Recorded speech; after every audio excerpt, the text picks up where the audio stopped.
Assalamualaikum warahmatullahi wabarakatuh.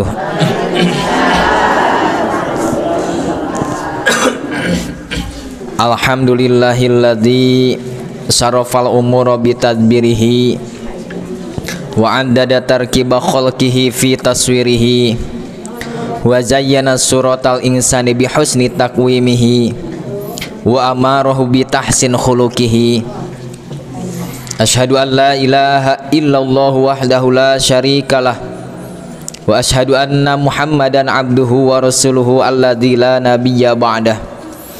Allahumma shalli ala sayyidina Muhammad ibn Abdillah istafiyika wa habibika wa ala alihi wa ashabihi alladzina adharu si'aral Islam minaz zulumati wal kufri wa kubhihi amma ba'du.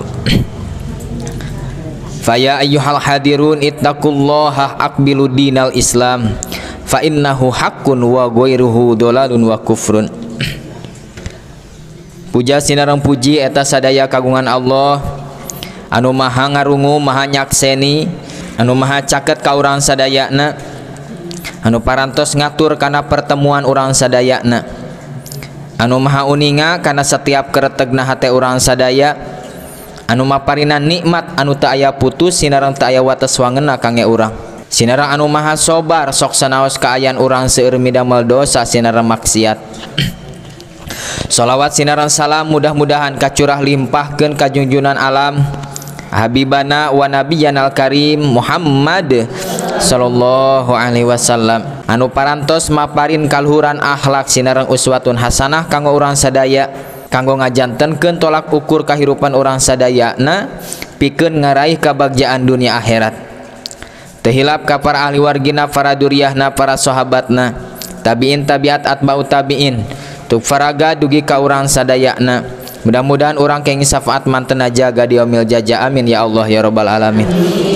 Kaum ibu sadayana pribados saja neraskeun hanca anu katunda dina 2 minggon anu kapengker nyaeta ningkatkeun rasa kanyaah ka sasama urang. Pidau Kanjeng Rasul ar-rahimuna yarhamuhumur rahman irhamu man fil ardi yarhamkum man fis sama.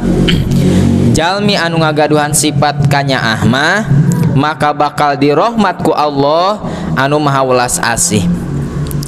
Sur Kangjeng Nabi pek pika cinta makhluk anu aya di bumi maka zat jeung makhluk anu aya di langit Allah jeung para malaikat bakal mika cinta ka anjeun. Dina hadis anu masyhur anu biasa ku urang sering kadanguna aya hiji istri ti Bani Israil anu pada melanana eta istri teh jadi bonon. Bonon teh sengseong. Sengseong teh dong dot kitu nya. Eta istri teh ningali anjing anu kahausan di gurun pasir dina bibir sumur. Eta anjing hayang turun kana sumur sabab haus ngelel. Hayang nginum caina ngeun teu bisa da hese nya. Katengalieun we ku eta awewe anu tadi teh ibu anu bonon teh. Teras eta awewe turun kana sumur ngabuka sapatu selopna dan tos laladang meureunnya gaya sapatuna ge dibuka sapatu selopna tuluy nyiuk cai ku sapatuna diuyupkeun we ka anjing ibu. Allah maha uninga Allah maha nyakseni mika resep kana kasayaan eta awewe teu lami eta awewe maot ibu dihampura dosana salamet di akhiratna. Cobi naon anu ngagerakeun eta awewe dugi ka tiasa midamel kitu teu aya sanes nya eta hate anu pinuh kanyaah ka sasama makhluk bari ikhlas karena Allah. Dalamun teu aya rasa kanyaah mah ningali anjing hawana gayang mabet nya urang. Entong ka anjing ka hayam we urang mah geuningnya. Wah diburak-barik. Komo hayam batur? Nya hayam batur biasana. Lamun hayam bisa nyarita maneh cenah sangeunah nah ngadahar dulu urang. Giliran orang hayang berang dahar kana pare maneh tapi ka dibabet diudag dibabet senal dibabuk sapu tuh padahal nog kami mah dilok-lok diceplok cek hayam. Cobi bade ngajawab naon orang ibu ka hayamnya lamun hayam bisa nyarios gitu. Makaning Allahu Akbarnya pada melan urang eta ka hayam gitu teh matak aya katerangan deui ti Kangjeng Nabi aya hiji istri anu ahli ibadah ngeun eta istri teh ngurung ucing ibu henteu dibere dahar henteu dikencarkeun eta ucing teh dikurung we tuluy akhirna eta ucing teh paeh pisaur Kangjeng Nabi hiya finnar eta awewe ahli neraka naudzubillahi min dzalik matakna ibu ulah dilalaworakeun pangintennya ulah dianggap remeh ka binatang ka hewan geuningan aya deui dina hadis Kanjeng Rasul aya jalmi anu muflis ibu naon cenah jalmi anu muflis teh saur para sahabat ya Rasulullah nah eta jalmi anu bangkrut hartabanana jalmi anu muflis teh lain anu bangkrut hartabanana saur Kanjeng Nabi lain anu beak harta jeung sagalana lain tapi jalmi anu muflis teh nyaeta jalmi anu amal kasaeanana loba tapi loba oge manehna nganyerikeun jeung ngarugikeun batur di alam dunyana. Jadi lain anu henteu gaduh amal ibu anu loba amalna tapi manehna bangkrut di akhiratna salatna puasana zakatna sedekahna haji umroh ngaji kabeh henteu kurang tapi naha manehna masang jadi bangkrut di akhirat sabab manehna loba nganyerikeun ngarugikeun ka sasama anu kaluar tina kaonan hatena tina kadoliman dirina tina ucapanana akhirna eta jalmi muflis cek Kangjeng Nabi terus dibawaan amalna ku jalma anu pernah dipika nyeri baheula di alam dunia tapi ka seep amalna anu antugna amalna seep anu nagih seueur keneh ibu kumaha cenah Gusti ieu cek anu nagih teh jelema teh geus beak amalna sedengkeun manehna loba keneh hutangna ka abdi tong hariwang cek Allah sabab dosa anu aya dina diri maneh bakal dipinahkeun ka eta jelema akhirna dosa anu nagih teh dipinahkeun ibu ka eta jalmi naudzubillah nya ta eta jalmi anu muflis teh kitu mudah-mudahan urang mah dipinuhan rasakannya ieu hatenya amin jadi moal awon ka jalmi moal iri dengki moal nyarios supaya kitu ka jalmi teh moal aya dendam moal aya sombong takabur moal awon sangka moal aya curang papaling moal dah hatena nage pinuh ku kanya akhirna amal urang jaga di akhirat bakal salamet moal ditagih baturnya janten uih deui ibu supaya ningkat ieu rasa kanya hate urang dina mingon-mingon anu kapengker anu kahiji nyaeta urang teh kedah ngaduakeun ka batur utamina di tukangeunana anu kadua nyaeta kedah emut kana jasa batur ka urang awas ieu nya kedah emut ibu anu katilu tak ayeuna urang lajengkeun urang kedah tiasa ngarasa anu ku batur dirasa lamun cek bahasa barudak mah di sakola empati eta teh ibu empati teh ngarasa kana naon anu ku batur dirasa biasana ibu upami urang tos ngarasa naon anu dirasa ku batur tak kadituna sok karunya nya lamun tos karunya kadituna sok hayang masihan sok hayang mere pinuh kanya ieu hate jadi cariosan urang tingkah urang bakal pikabungaheun batur jadi moal hese kana mere moal nyaah kana sedekah gitu lamun urang entos pinuh ku kanya ningali jalmi anu ngabring karenging bantuan misalkeun nya kumaha cek hate Gusti alhamdulillah dulur tatangga abdi mah karenging bantosan meureun leuheung we jang nyukup kabutuhanana salama ieu seueur kakurang manehna teh pimpirining urang teu bisa mere atuh ka manehna alhamdulillah ayeuna kenging rejeki teu nya meureun barengaheun kulawargana di bumi benten hate teh ibunya jadi urang teh kedah tiasa ngalatihkeun kitu dina hate jadi makin ningkat rasakannya urang kan urang sok sabalik nanya gitu ningali jalmi anu ngalakukeun maksiat ieu mah bu lamun urang ningali naku hate da moal amak bu ningali jalmi teh moal jadi kana kalakuanana amakna mah paling oge kitu nya resepna gitu ieu jalmi teh pasti hayangeun hirup normal jiga batur cek hate teh pasti hayangeun mulia kahirupanana komo meureun inung bapanana mah ngarep-ngarep anakna teh hayang jadi anak anu solehnya jadi anak sukses gitu hayangeun anak salamet gitu kitu ibu upami urang ningali ku kanya ku hate benten perasaan urang teh jadi ningali batur teh hayang batur salamet hayang batur mulia darajatna hayang batur bunga akhirna urang ngadakwahan ngabantu lain mekprekan lainnya celeh sanes tapi ngarawu mangku minimal ku urang ngadoakeun nana minimal ku urang didoakeun pan seringnya ku pribadi dicontoh-contohkeun kieu kitu ningali anu dagang coet bari ditatanggung Gusti ya jelema teh jauh-jauh nanggung coet batu nya di Bandung mah sok aya da ka urang mah tara aya nya jarang paling oge ka urang mah dagang hawu nya Gusti ya anu dagang hawu teh ditatanggung bari ka jauh gitu anu ditanggung 2 siki sabelah hiji da moal kudu 5 juta untungna meureun nya rabah kasusahna Gusti karunya teuing ceuk ibu teh sabaraha mang ieu hawu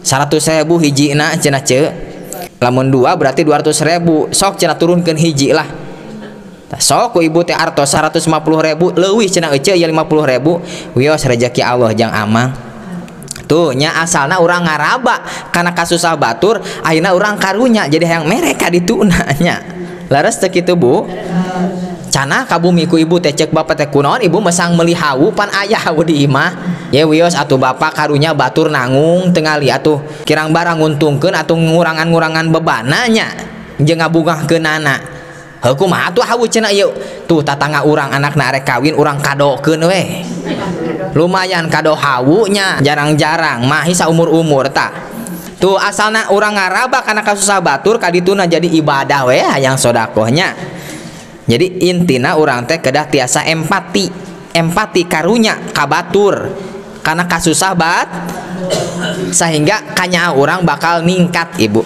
tilu ta anu kaopatna supaya ieu hate ningkat kanyaahna saur Kangjeng Nabi absus salam bainakum sebarkeun salam ka papada anjeun jadi salam teh ibu salaresna eta teh doa urang ka batur doa batur ka urang gitu maca salam jeung ngajawab salam teh Assalamualaikum warahmatullahi wabarakatuh mudah-mudahan Allah ngalungsurkeun kasalametan rahmat jeung kaberkahan kanggo anjeun luhurnya eta doa teh kasalametan rahmat jeung kabarokah kitu hartosna teh ibu da moal aya nu bisa nandingan kana hebatna salam urang mah ibu moal geuning batur mah nya di urang we bahasa Indonesia selamat pagi naon anu disalametkeun pagi nya hari urangna salamet cangtang tuh da pagi anu disalametkeunana aya deui selamat malam tuh malam anu disalametkeunana ge aya deui urang Inggris mah good morning cenah naon anu di good-geunana teh morning ibu lain urang cantang tuh urang mah salametnya da morning cobi lamun salam urang assalamualaikum mudah-mudahan Allah ngalungsurkeun kasalametan kanggo anjeun warahmatullahi sareng mudah-mudahan Allah ngalungsurkeun kanyaahna rahmatna kanggo anjeun tuh wabarakatuh sareng mudah-mudahan Allah ngalungsurkeun kabarokahan pikeun anjeun aduh luhurnya eta doana kacida luhurna jadi moal aya salam di dunia anu nandingan karena kehebatan salam urang salam jalmi is moal aya ibu lebet ka bumi biasakeun ucapkeun salam assalamualaikum warahmatullahi wabarakatuh bisa jadi atuh bumi teh arek kapalingan ibunya gara-gara urang ngaos salam jadi salamet wa imah teh teu jadi kapalinganana nyapan aya doa kasalametan dina salam teh nya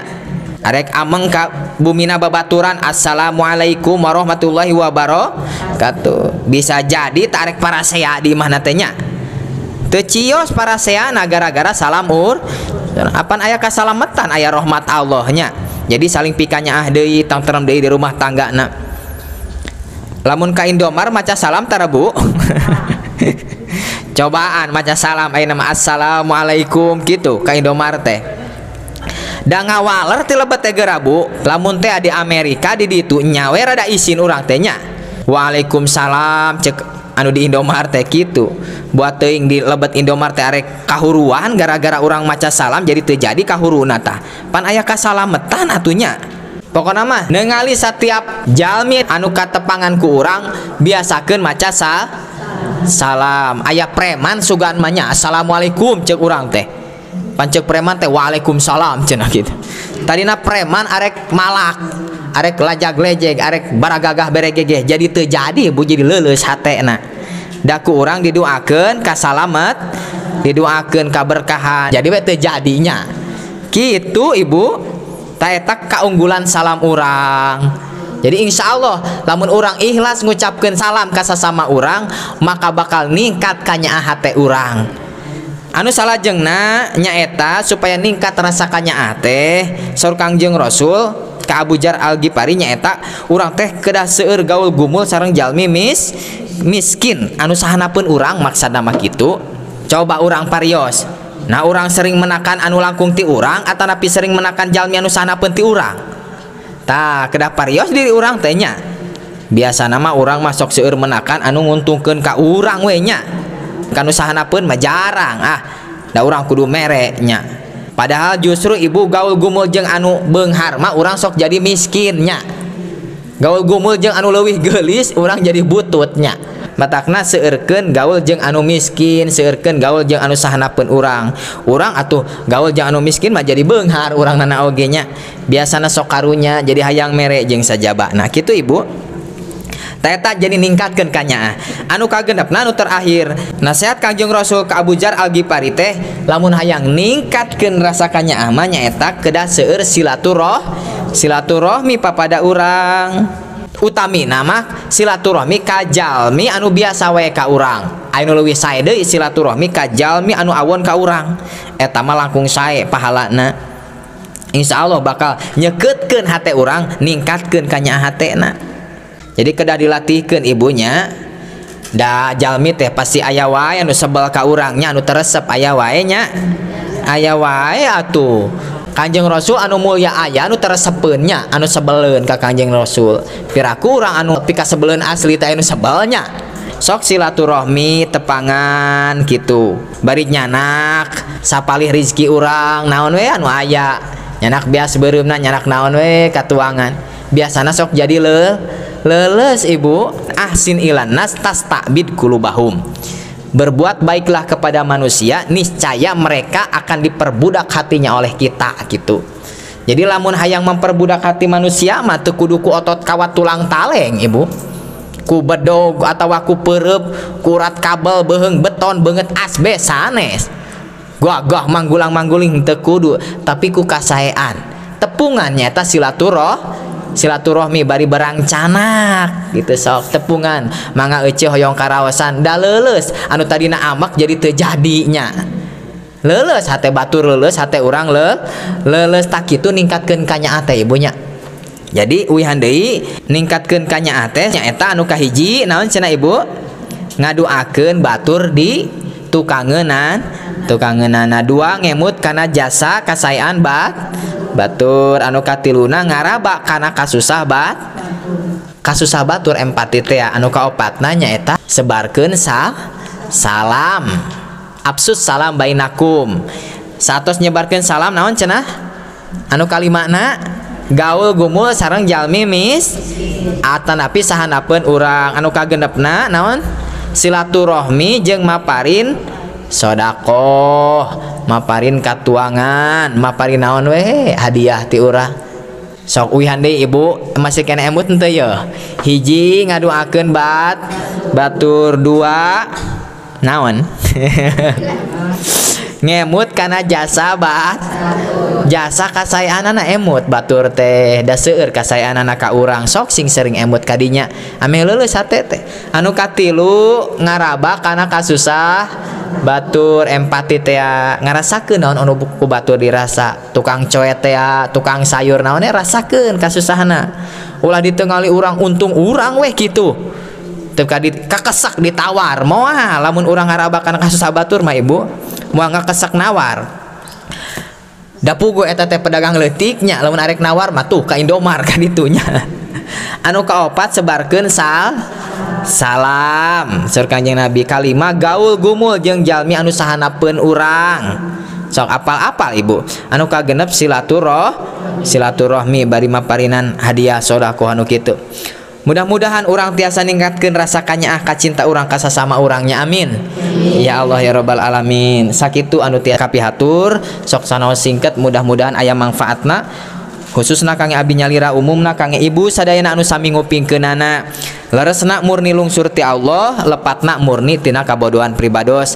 Kala yang ditutup ku doa subhanakallahumma wa bihamdika asyhadu alla ilaha illa anta astagfiruka wa atubu ilaik.